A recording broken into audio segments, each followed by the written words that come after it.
Yep. Yep. But let's go ahead. Let's knock out this Sports Illustrated Top 100. First, Okay. we're going to talk about where the Jazz players were ranked. Some Yep. of the Jazz placements I'm okay with. Others I am not okay with. Yep. We're going to go ahead and start with number 100, which I think is terrible. It's just a travesty. No, it's honestly insulting. So Jordan Clarkson, number 100, the sixth man of the year last year, and he led all players in bench scoring at 18.4 points per game. Just because of the players that were put ahead of him, I completely disagree with this pick. What are your thoughts?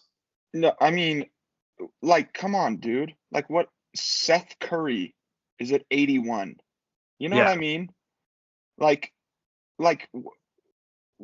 Duncan Robinson is coming in at 85. It's just Jordan Clarkson. What do you put up? 18 a game, 17 a game? Yeah, 18.4 a game. Led all bench players in scoring. He's the sixth man of the year, and you are looking me in the eyes and telling me that he is the 100th best player. You're going to put Jay Crowder at 90?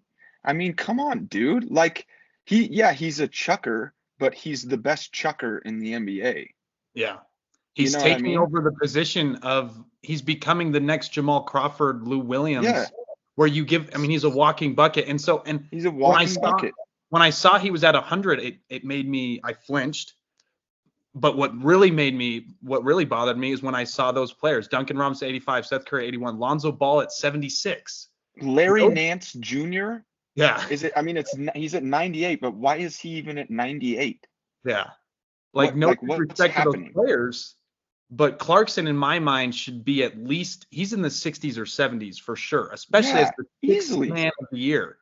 Because it's not like he can get you 18, 19 a night, and it's not like and he does what he needs to do, right? Yeah, he's not an efficient scorer necessarily. I mean, sometimes he is if he gets hot, but like that's what he's there to do. He never it wasn't like Clarkson was Westbrooking us out of the last 4 minutes of a game, like taking awful shot. You know what I mean? He come in, he does what he needs to do, and he's Lou Williams. Yeah. He's anything, 2 inches taller. Yeah. And if anything, if in that Clippers series during that horrendous game 6, he was the only one that scored in the second quarter. He was that, the third or second quarter, scored like all of our points. And you call him a one-dimensional player where he's just kind of a scorer.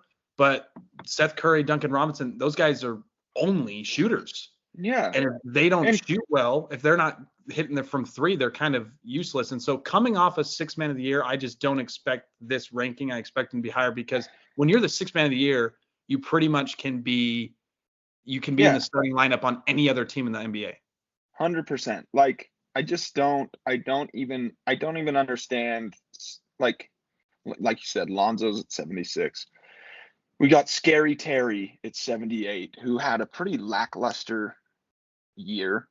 Yeah. I mean, like, come on, man. Like, what's Spencer Dinwiddie's at 75? I love Dinwiddie. What, did he even play a game last year? No, and he's been hurt for the past few years. So and I love Dinwiddie, but like, come on, man. That's just that's bizarre. Yeah, especially because a lot of this rankings, we'll talk about this later, is they're basing it off last year's performance and coming in. Yeah, they said it was data and then some, like, I guess, objective or subjective type reasoning, but a lot of it was data. So I don't know. I don't get that. That's a snub. Yeah, I definitely think he should be in the 60s or 70s range.